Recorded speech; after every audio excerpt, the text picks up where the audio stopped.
जय जोहार, नमस्कार। दैनिक छत्तीसगढ़ चैनल देख रहे हैं आप और छत्तीसगढ़ प्रदेश की आज की तमाम सभी महत्वपूर्ण बड़ी खबरों की शुरुआत सर्वप्रथम आज की पहली बड़ी खबर के साथ। छत्तीसगढ़ में आचार संहिता लगने से 890 पदों पर होने वाली भर्तियां अब अटकी नजर आ रही हैं। नई सरकार में ये भर्ती प्रक्रिया पूरी होने वाली है। दरअसल छत्तीसगढ़ व्यावसायिक परीक्षा मंडल की तरफ से अलग अलग विभागों पर जारी किए गए 890 पदों पर आयोजित की जाने वाली भर्ती परीक्षा अब आचार संहिता लगने के कारण अटक गई है। व्यापम ने पिछले 19 दिनों में 1311 अलग अलग नए पदों पर भर्ती निकाली है और इनमें 421 पदों के लिए भर्ती की तारीखों का ऐलान भी हो चुका है, लेकिन अन्य पदों के लिए भर्ती की तारीखों का ऐलान अभी नहीं हो पाया है, जिसमें सिर्फ आवेदन करने की अंतिम तिथि और त्रुटि सुधार की तिथि निर्धारित की गई है। व्यापम ने पिछले दिनों कृषि, Chhattisgarh state power transmission company और मंडी बोर्ड, साथ ही छत्तीसगढ़ के छात्रावास अधीक्षक के लिए भी भर्ती निकाली है, जिसमें आवेदन करने की तिथि जारी कर दी गई है, लेकिन परीक्षा की संभावित तिथि नहीं जारी की गई है। आचार संहिता लगने के कारण जिन परीक्षाओं की तिथि निर्धारित नहीं है वो सभी परीक्षाएं लगभग अटक सी गई हैं। ये सभी परीक्षाएं नई सरकार के गठन के बाद से ही संभव हैं।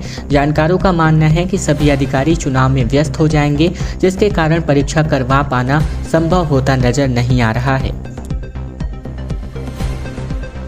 10 सालों में पहली बार लैंडस्लाइड की घटना छत्तीसगढ़ के जगदलपुर में घटी, जहां बीते 16 दिनों से विशाखापट्टनम रेल मार्ग बाधित रहा था, जो अब जाकर के खुल चुका है।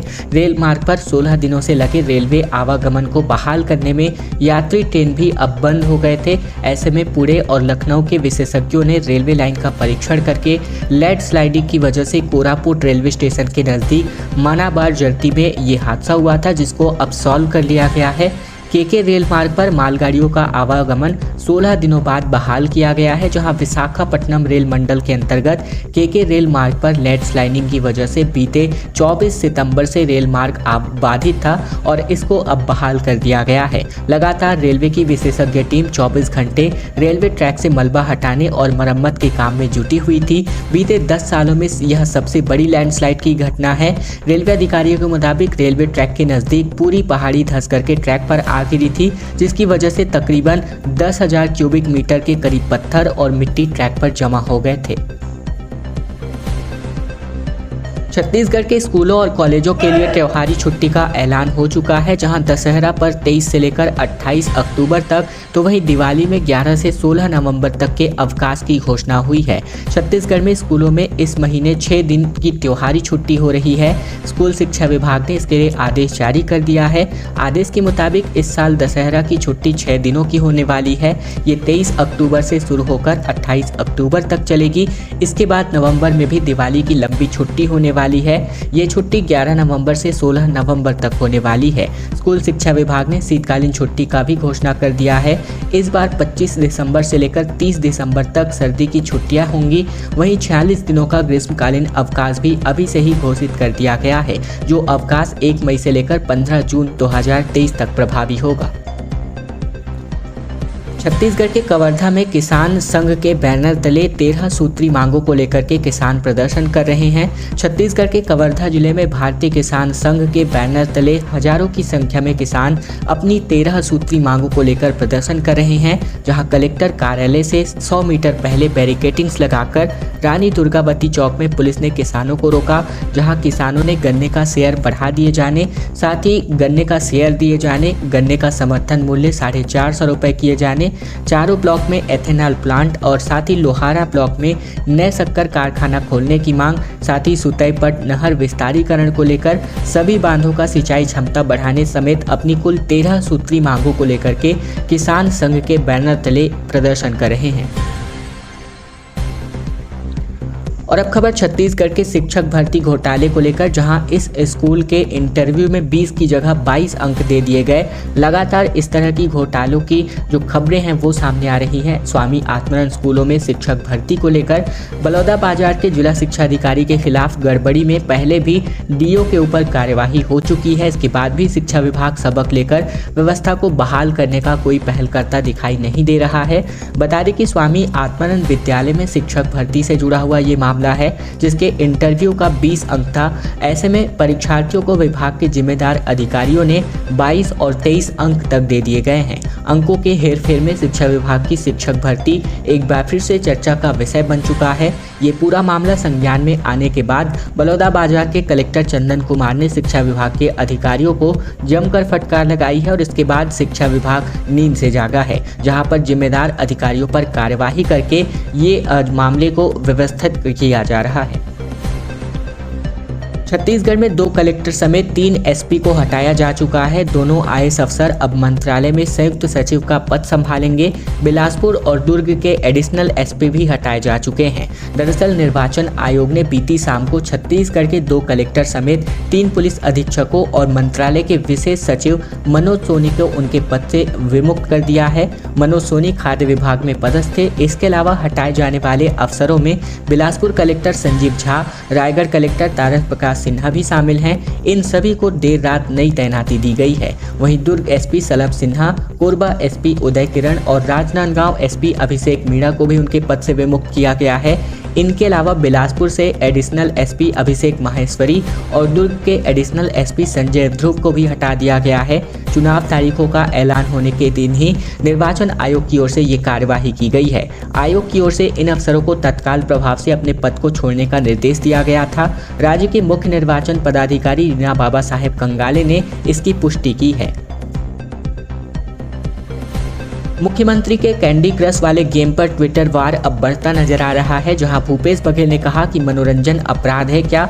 रमन सिंह ने कहा कि आचार संहिता में स्कैम गेम तो खेल नहीं सकते।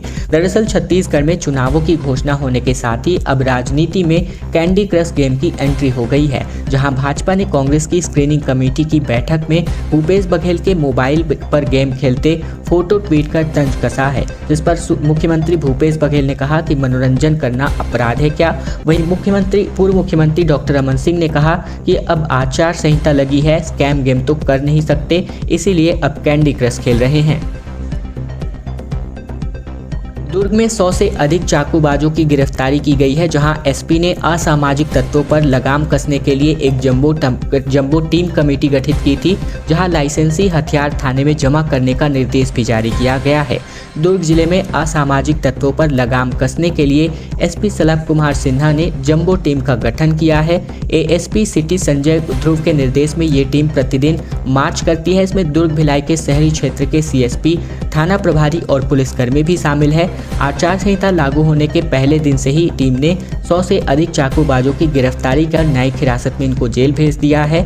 शहर एसपी संजय ध्रुव ने बताया है कि आचार संहिता लगने के बाद पहले दिन से ही जिला पुलिस बल ने शहर के सभी थानों में विशेष क्षेत्र में अभियान चलाया है और इनमें से गिरफ्तारी भी की गई है। बीजेवाईएम के राष्ट्रीय अध्यक्ष तेजस्वी सूर्या रायपुर पहुंचे हुए हैं, जहां इन्होंने कहा कि पिछली बार सीएम हाउस घेराव करने आया था, इस बार बीजेपी की सरकार स्थापित करने आया हूं। बीजेपी युवा मोर्चा के राष्ट्रीय अध्यक्ष तेजस्वी सूर्या बीते दिन रायपुर पहुंचे, जहां एयरपोर्ट पर मीडिया से बातचीत के दौरान इन्होंने कहा कि पिछली बार मैं मुख्यमंत्री आवास का घेराव करने आया था, इस बार सीएम हाउस में भाजपा की सरकार स्थापित हो सके, यह संकल्प करने के लिए हम आए हैं। दरअसल तेजस्वी सूर्या भाजपा के प्रदेश कार्यालय में परिवर्तन उद्घोष कार्यक्रम में शामिल होने आए हैं। वह भारतीय जनता पार्टी युवा मोर्चा के कार्यकर्ताओं के साथ बैठक कर रहे हैं, जहां बीजेपी दफ्तर में युवा कार्यकर्ताओं को चुनावी अभियान में किस तरह उतारा जाए, इसकी रणनीति पर भी चर्चा की जा रही है। वीवीआईपी के कार्यक्रमों के लिए बीजेपी ने प्रभारियों की नियुक्ति कर दी है, जहां प्रधानमंत्री मोदी, गृह मंत्री शाह और पार्टी अध्यक्ष जेपी नड्डा के लिए 3-3 प्रभारियों की नियुक्ति की गई है। छत्तीसगढ़ में विधानसभा चुनाव होने वाले हैं, जिसे लेकर राजनीतिक पार्टियां अपने बड़े नेताओं के चुनावी कार्यक्रम के लिए जिम्मेदारी बांटने में जुटी है। भारतीय जनता पार्टी ने अपने केंद्रीय नेताओं प्रधानमंत्री नरेंद्र मोदी, केंद्रीय गृह मंत्री अमित शाह और राष्ट्रीय अध्यक्ष जेपी नड्डा के छत्तीसगढ़ दौरे को लेकर प्रभारियों की नियुक्ति तय कर दी है, जिसका शेड्यूल भी यहां पर जारी हुआ है। बंगले के बाहर माननीय मंत्री जी प्रवास पर इसका बोर्ड लगाया जा रहा है। छत्तीसगढ़ में मंत्रियों ने अपनी सरकारी गाड़ी वापस लौटाई है, जहां आचार संहिता के बाद बैनर पोस्टर हटाए जाने की भी कार्यवाही बीते 2 दिनों पहले ही शुरू की जा चुकी है। छत्तीसगढ़ में 9 अक्टूबर से आचार संहिता लागू हो गई है, जहां पूरे प्रदेश में चौक चौराहों और गली मोहल्लों के साथ ही सार्वजनिक स्थानों से बैनर पोस्टर हटाए जा रहे हैं। आचार संहिता लागू होने के बाद राजनीतिक पार्टियों और नेताओं ने विज्ञापन बोर्ड और पोस्टर सभी जगहों से हटाए दिए हैं। ऐसे में प्रदेश के मंत्रियों और अपनी सरकारी गाड़ी भी अब मंत्रीजन वापस लौटा रहे हैं। ऐसे में मंत्रियों के बंगले के बाहर माननीय मंत्री जी प्रवास पर हैं का बोर्ड भी लगा हुआ दिखाई दे रहा है। प्रशासन भी जगह जगह पर लगे प्रधानमंत्री नरेंद्र मोदी और मुख्यमंत्री भूपेश बघेल समेत तमाम नेताओं के होर्डिंग्स भी हटा रहा है। इस बार इस महीने के अंतर्गत 2 सूर्य ग्रहण और चंद्र ग्रहण होने वाले हैं, जो कि अक्टूबर माह को बेहद खास बना रहे हैं। खगोलीय दृष्टिकोण से ये महीना खास होने वाला है। पितृपक्ष की अंतिम दिवस यानी 14 अक्टूबर को सूर्य ग्रहण, तो वहीं ठीक 15 दिन बाद 29 अक्टूबर को चंद्र ग्रहण लगने वाला है। इसमें महत्वपूर्ण बात यह है कि दोनों ग्रहण इस साल का आखिरी ग्रहण है। इस ग्रहण का असर भारत में राजनीतिक उथल पुथल और अन्य तथ्यों को प्रभावित करने वाला होगा। अमावस्या और पूर्णिमा के दिन लगने वाले इस ग्रहण का आने वाले समय में असर भी दिखाई देगा। यूजीसी नेट एग्जाम को लेकर के स्केड्यूल जारी हो चुका है, जहां यूजीसी नेट परीक्षा के लिए आवेदन की प्रक्रिया शुरू हो चुकी है। 28 अक्टूबर तक इसके लिए आवेदन भी किया जा सकता है। 6 दिसंबर से इसकी परीक्षा भी शुरू होने वाली है। दरअसल राष्ट्रीय पात्रता परीक्षा यानी कि यूजीसी नेट की परीक्षा दिसंबर 2023 के लिए ऑनलाइन आवेदन की प्रक्रिया शुरू हो गई है। नेशनल टेस्टिंग एजेंसी यानी एनटीए की ओर से जारी नोटिफिकेशन के अनुसार अभ्यर्थी परीक्षा में शामिल होने के लिए 28 अक्टूबर तक अपना फॉर्म भर सकते हैं। 29 अक्टूबर तक फीस जमा करना अनिवार्य होगा। आवेदन में त्रुटि होने पर अभ्यर्थी 30 और 31 अक्टूबर को ऑनलाइन संशोधन कर सकते हैं। इस बार हिंदी, अंग्रेजी और गणित समेत अन्य कुल मिलाकर 82 विषयों के लिए ये परीक्षा आयोजित हो रही है। यूजीसी नेट दिसंबर की परीक्षा 6 दिसंबर से 22 दिसंबर तक आयोजित की जाएगी। छत्तीसगढ़ में 30 प्रत्याशियों को जेड प्लस सुरक्षा प्रदान किया गया है, जिस पर मुख्यमंत्री भूपेश बघेल ने कहा कि और भी लोगों को सिक्योरिटी मिले। सब जानते हैं रमन और जोगी की दोस्ती, जहां पर बृजमोहन अग्रवाल ने कहा कि यहां कोई सुरक्षित नहीं है। छत्तीसगढ़ में विधानसभा चुनाव के चलते अमित जोगी समेत कुल 30 प्रत्याशियों को जेड प्लस सिक्योरिटी दी गई है। जहां अमित जोगी को जेड प्लस सिक्योरिटी देने पर सीएम मुख्यमंत्री भूपेश बघेल ने कहा कि 30 लोगों को सुरक्षा देने की जिम्मेदारी केंद्र सरकार की है और भी लोगों को यहां सुरक्षा दिया जाना चाहिए। मुख्यमंत्री बघेल ने कहा कि अमित जोगी ने भी चुनाव लड़ने के लिए कोर्ट से अनुमति मांगी है। ये पूरी क्रोनोलॉजी है। जोगी और रमन सिंह दोनों की दोस्ती सभी जानते हैं। पूर्व मंत्री अमर अग्रवाल के स्वागत में धारा 144 का उल्लंघन कर दिया गया, जहां बिलासपुर में अमर अग्रवाल के बंगले के सामने आतिशबाजी की गई। समर्थकों की भीड़ की वजह से सड़क भी पूरी तरीके से जाम नजर आया। बिलासपुर में आचार संहिता लागू होने के बाद भी धारा 144 का उल्लंघन होता नजर आया, जहां बीजेपी प्रत्याशी बनने के बाद जब पूर्व मंत्री अमर अग्रवाल शहर पहुंचे तो उनके समर्थकों ने ढोल और नगाड़ों के माध्यम से आतिशबाजी के साथ उनका जमकर स्वागत किया। बंगले के सामने कार्यकर्ताओं की काफी भीड़ भी इकट्ठा होने की वजह से पूरी सड़क और ट्रैफिक व्यवस्था जाम होती नजर आई। जब बिलासपुर से अमर अग्रवाल को प्रत्याशी बनाया गया तब वे दिल्ली में थे। वहीं दूसरी ओर पुलिस ने मंगलवार की रात शहर में फ्लैग मार्च निकाला था। अफसर और उनकी टीम पेट्रोलिंग पर निकली थी, जबकि पुलिस ने सख्ती से आचार संहिता का पालन करने का भी दावा किया है। संभावित बीजेपी प्रत्याशी धर्मजीत सिंह के खिलाफ बीजेपी दफ्तर के सामने टिकट न देने की मांग को लेकर के बीजेपी कार्यकर्ता नारेबाजी करते नजर आए। दरअसल छत्तीसगढ़ में विधानसभा चुनाव के लिए कुछ ही दिन बाकी हैं। ऐसे में भाजपा अपने प्रत्याशियों की दूसरी सूची जल्द ही जारी करने वाली है, जिसमें संभावित प्रत्याशी धर्मजीत सिंह को लेकर के तखतपुर से बनाए जाने को लेकर बीजेपी कार्यकर्ताओं ने बीजेपी दफ्तर के सामने जमकर के विरोध प्रदर्शन किया और इनके नाम को वापस लेने की मांग बीजेपी दफ्तर के सामने करते नजर आए। छत्तीसगढ़ हाई कोर्ट में असिस्टेंट के 143 पदों पर भर्ती निकाली गई है, जिसमें 31 अक्टूबर तक फॉर्म भरने का अंतिम मौका है।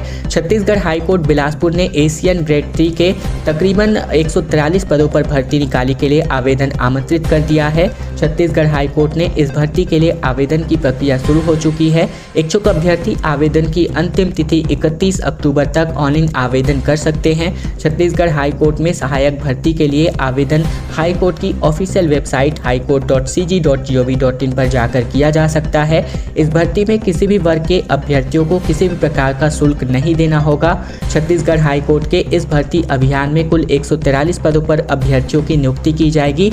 इनमें 72 रिक्तियां अनारक्षित वर्ग के लिए, जबकि 23 रिक्तियां SC वर्ग, 28 रिक्तियां ST वर्ग और 20 रिक्तियां OBC वर्ग के लिए निर्धारित की गई हैं।